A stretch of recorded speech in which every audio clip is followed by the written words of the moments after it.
Então, para o cristão, não tem dificuldade isso, não é? Então, o pai planeja, o filho executa e o Espírito aplica isso. Sempre é assim, não é? O intermediário de Deus com a criação é o filho. Sempre foi. Por isso que Paulo fala em Coríntios que quando tudo estiver subordinado ao filho, ele mesmo vai se subordinar ao pai. Ou seja, então o filho é menor do que o pai? Não, ele vai entregar o ofício de mediador nas mãos do pai. Acabou, está tudo aqui, ok? Está tudo realizado. E hoje nós temos o Espírito que é o confortador, é o consolador. Perfeitamente. É aquele que está presente, habita em nós. Sim. E as pessoas podem dizer, mas como? Deus está lá, Jesus na cruz e tem um Deus que habita em mim? Sim. Aí a gente entra naquela... A gente conversava um pouco antes, talvez o ensinamento de uma forma muito densa causa não esclarecimento, Sim. causa mais confusão na vida das pessoas e elas se distanciam do conhecimento que traz a eles o conhecimento da verdade. É muito importante cada cristão ter uma boa cristologia, Sim. ele saber quem é Cristo, Sim. que Cristo nasceu homem e Deus. Ele não se tornou, nem ele ficou, ou ele é uma substância fantasmagórica, como algumas heresias diziam, mas Cristo é o Filho de Deus. Alguns acreditam que não, temos isso também, né? Mas ele é o Filho de Deus manifestado em carne, assumiu a forma como um homem sendo Deus, se esvaziou de si mesmo e, pelo sacrifício na cruz, suficiente para toda a eternidade, nos deu vida, perdoando os nossos pecados. Perfeitamente. E outra coisa, tinha que ser o Filho. Deus não podia, por um livre ato da sua vontade soberana, perdoar o homem quando pecou no Éden, porque ele tinha de cumprir a sua justiça. Então o Filho tinha que vir. Se o Filho não viesse, nunca haveria salvação para o ser humano. Por quê? Foi uma criatura que ofendeu o Deus Criador e Eterno. Então foi uma ofensa contra o ser eterno. Então uma ofensa eterna que deveria ser quitada pelo ser humano. Como o ser humano não tinha capacidade para isso, e aí eu vejo como que Deus é criativo e fantástico, né? Ele toma o lugar do homem se encarnando. Sim. Ok? E como homem, cumpre aquilo que Adão devia ter cumprido. Perfeitamente. E ele cumpre também a lei de Deus e dá significado para ela. Ele não veio cancelar essa lei, ele veio dar significado para ela. Então, ao cumprir essa lei, ele nos garante a justificação. Daí, nós precisamos entender que Cristo não foi só a sua morte na cruz que efetuou a salvação. Toda a sua vida foi esse trabalho de salvação, porque ele obedeceu passivamente e também ativamente. Ativamente quando cumpre a lei e possivelmente quando morre na cruz e suporta o rigor da ira de Deus. Então, sem Cristo, o homem nunca vai conhecer a Deus, nem conhecer a si mesmo, nem ter esperança em relação ao futuro, porque ele é o mediador, ele é o único mediador, não é? A pessoa ficaria vazia em si mesmo, Sim. entregue a si mesmo. Eu peguei uma colinha aqui para a gente, porque são tantos atributos, mas um deles a independência. E aqui tem algo interessante, Deus é um ser não causado, e ninguém além dele próprio sustenta seu ser. Sim. Aí nós vamos falar assim, quem criou? Porque os meninos hoje, eu lembro que trabalhava na escola, no colégio de questão, e um menino um dia me fez uma pergunta das mais simples e mais difíceis de responder. Ele disse assim, Luiz, ô Charlão, quem criou Deus? E aí você tenta e, olha, Deus é um ser causado e procura teologicamente responder, mas a resposta era simples. Às vezes fica vazio. Então assim, Deus sempre existiu. Na filosofia nós temos duas palavrinhas importantes, o ser necessário e o ser contingente. O ser necessário é esse ser que tem vida em si próprio, e isso é próprio de Deus. Deus, ele tem vida em si próprio. Ele nunca foi causado por causa exterior nenhuma, nem foi autogerado, ele sempre existiu. E o ser contingente é como o ser humano, eu dependo de algo exterior para que eu possa viver. Deus não depende de ninguém nem de nada. Ele é, o que sempre foi e o que sempre será. Então, essa sua independência é em relação a tudo que ele criou, ok? Ele não depende de nada disso. Ele criou e tudo depende dele. Por isso que Cristo vai dizer, quando se encarna, que sem mim você não pode fazer nada. Sim.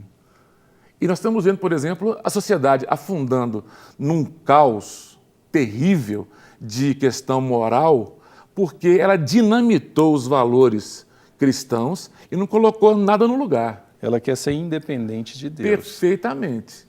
E como você pode pensar em moralidade, em ética, sem pensar num bem maior? Qual é o padrão para eu dizer que matar é errado ou é certo? Se não for o padrão de Deus, que é o Senhor da vida. Então, se eu tiro Deus do pensamento moderno ou da raça humana, eu não tenho razão de existir nenhuma. Por quê? Porque no frigir dos ovos, se eu fui um pedófilo, estuprador, ladrão, safado, sem vergonha, não faz diferença nenhuma, porque eu vou ter o mesmo fim de um santo, que se privou de muitas porque coisas. Porque não tem nada que consiga medir perfeitamente. Ou referenciar aquilo. Perfeitamente. É uma das coisas que me chama assim, às vezes a Vanessa fala, o pessoal até que fala, é muito filosófico, mas não é, porque a gente precisa compreender isso para dar sentido à nossa origem da vida, porque tudo passa por isso. Sim. Grandes dilemas que nós vemos hoje na sociedade, e para mim é exatamente sobre isso. Nós somos criacionistas. O que você disse agora derruba a teoria da evolução. Sim. Nada aconteceu por acaso, uma grande explosão, tem poder de gerar vida. Quem tem poder de gerar vida é único e exclusivamente Deus. Sim. Se Ele criou, acreditamos que isso está na Bíblia. E essa palavra nos deixa valores e alguns, vamos falar assim, mandamentos para que sigamos. Se eu acredito que Deus é o Criador, é impossível eu acreditar em valores contrários à Bíblia. Perfeitamente. E o que espanta é que na nossa sociedade hoje, algumas pessoas acreditam em Deus, mas também acreditam em valores contrários à Bíblia. Por quê? Então ele não precisa acreditar em Deus. Porque nós vivemos uma contradição. O pluralismo radical, que ele é muito dentro da filosofia, ele pregou o quê? Não há distinção. Não há melhor nem pior. Não há maior nem menor. Tudo vale. Ora, se tudo vale, nós estamos num caos violento. Porque eu não vou ter padrão de comportamento mais. Muita coisa não vale. Por exemplo, se o bem maior é a vida, e eu tiro essa vida, isso vale como se eu gerar uma vida? Não. São coisas contraditórias. Então, o pluralismo radical, ele vai dizer o quê para você? Você pode crer em Deus, mas não condene nada. Ok? Você não pode dizer que está errado, porque você é radical, é retrógrado. Uhum. Mas a Bíblia é clara em dizer o seguinte: ai daquele que chama mal de bem e bem de mal, dia de noite e noite de dia, certo de errado e errado de certo. Então, existem definições. Se tudo vale e nada é verdade, ou não temos uma verdade absoluta, então também o conhecimento é inútil. Porque ele não vale nada. Por que sentar no banco de escola? Por que aprender? Aprender de quê? Não é verdade? É verdade. E aí nós perguntamos, uma pessoa doente, ela vai procurar um médico e ele diz, olha, você tem uma gastrite. Não, não tem gastrite. Mas é verdade. Qual a verdade? A sua verdade ou a minha? Confundiu tudo. É verdade. Em algumas áreas existe a verdade mesmo e acabou. Não tem jeito. Não fugir disso, não. Nós temos um último atributo. O nosso tempo, eu assustei agora, me falou que o nosso tempo já praticamente passou, mas isso tudo que a gente disse, faltam muitos atributos de Deus, mas muitos. Sim. Poderíamos fazer talvez um programa para cada atributo de Deus. Sim, verdade. Mas um deles que traz sentido de vida à nossa história é a eternidade. Sim. Deus é um ser eterno. Sim. Ele não tem no princípio nem no fim.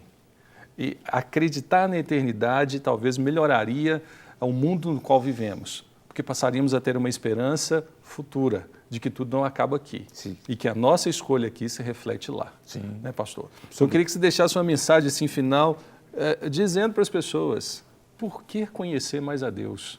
E o que esses atributos podem mudar na nossa história? Então, conhecer mais a Deus é fundamental, porque no frigir dos ovos, nós vamos um dia comparecer perante esse Deus. Ok?